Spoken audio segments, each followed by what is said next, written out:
Russianism, the darkest idea of the 21st century, which has become the driving force for the Russian president, the Russian army, and the Russian people. What is Russianism, and how did it emerge? How did the world miss its birth and help it evolve? The word first appeared in 2014. Ukrainians came up with it as an accurate abbreviation for Russian fascism. After Russia's occupation of Crimea, Ukrainians were the first to realize that the whole of Russia is infected with fascism. But the world wasn't ready to believe it. The war Putin started in Europe in 2022 proves that Russianism has totally won in Russia, and now it's threatening the world. Russianism in a one-party system without real elections. It means a cult of personality of Putin, who has ruled for more than 20 years.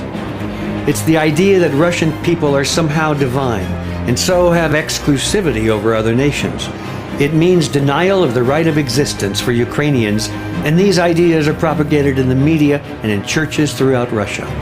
Russianism is militarization and expansion. Russians support the invasion of Ukraine and threaten the world with nuclear weapons. Russianism is the domination of the crowd and elimination of any importance of minorities.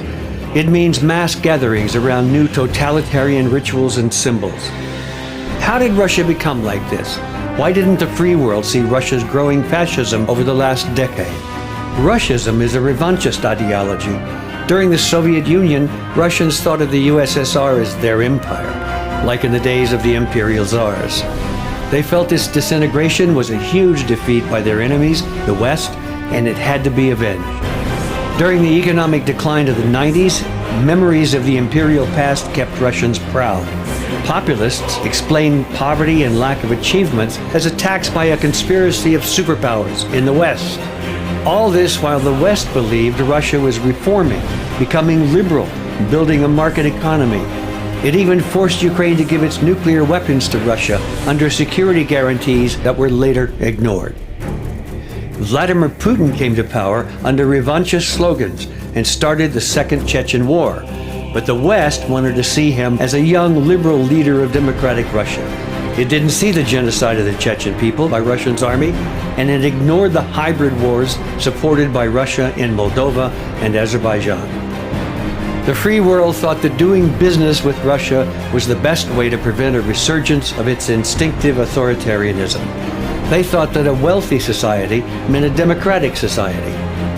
But Putin used billions of dollars from oil and gas revenues to strengthen special services, rearm his army, and establish control over the media, and then instigate propagandist mass culture, including co-opting Victory Day, May 9th, Russia's main holiday filled with military parades. That day, celebrating the World War II victory, has been turned into a central uniting idea of Russian society. The popular motto in Russia today is "We can repeat it," meant now as a threat to the West, their perceived enemy. Putin encouraged Russians' dreams of restoring the old Soviet borders, beginning with Ukraine. State propaganda declared that Ukrainians and Belarusians are all part of the Russian people. Those who supported Ukraine's independence and national statehood were named Nazis. And then came the invasion of Crimea in 2014, when Ukraine did not manage to ensure the withdrawal of Russia's Black Sea Fleet from its territory. Now, Russian media has been working on forming an image of the external enemy, NATO. The rapprochement of Ukraine and Georgia with the West was perceived as a life-threatening event for Russia. The West was pictured as immoral and weak, unlike spiritual Orthodox Russia. Russians were ecstatic when in 2008 their army invaded Georgia under an invented pretext. Western reaction was predictably sluggish.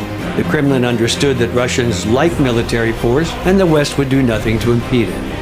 That's why when Russia quickly occupied Crimea in 2014, the level of Putin's support broke records. Even liberal Russians and political opponents of the regime supported the occupation. They were ready to forgive everything to return the territories of the empire. One people, one empire, one leader, just like 300 years ago. After February's unprovoked invasion of Ukraine, the last dissenters left Russia. The rest of the Russian people are blinded with Russianism and can't see it. These Russians support the war against Ukraine while ignoring the contradictory justifications. Russians are told they started war to prevent war. They deny the existence of Ukrainians as a people and think they should be eliminated. Russians think they're liberating Russian-speaking Ukrainians. When they see that Ukrainians are not happy about that, they accuse them of treason. The peak of absurdity is that Russians are convinced they are at war with Nazi fascists led by a Jewish president. And then according to that logic, countries which don't support Russia must also be fascists. Russism is turning into a global threat. The only country besides North Korea making direct nuclear weapons threats to the world is Russia. It seems Russism's fundamental ideology allows for the destruction of our entire planet if the world refuses to live by its rules. The world has been ignoring the threat of Russism for a long time. No longer can it be ignored. Russism is an enemy not only for independent Ukraine, it's an enemy for the whole of mankind and our strive for freedom. The free world will certainly win over Russism this time, but this evil will try to re-emerge. Humanity must find a way to prevent Russism from taking root in future generations, or face even worse threats in the years to come.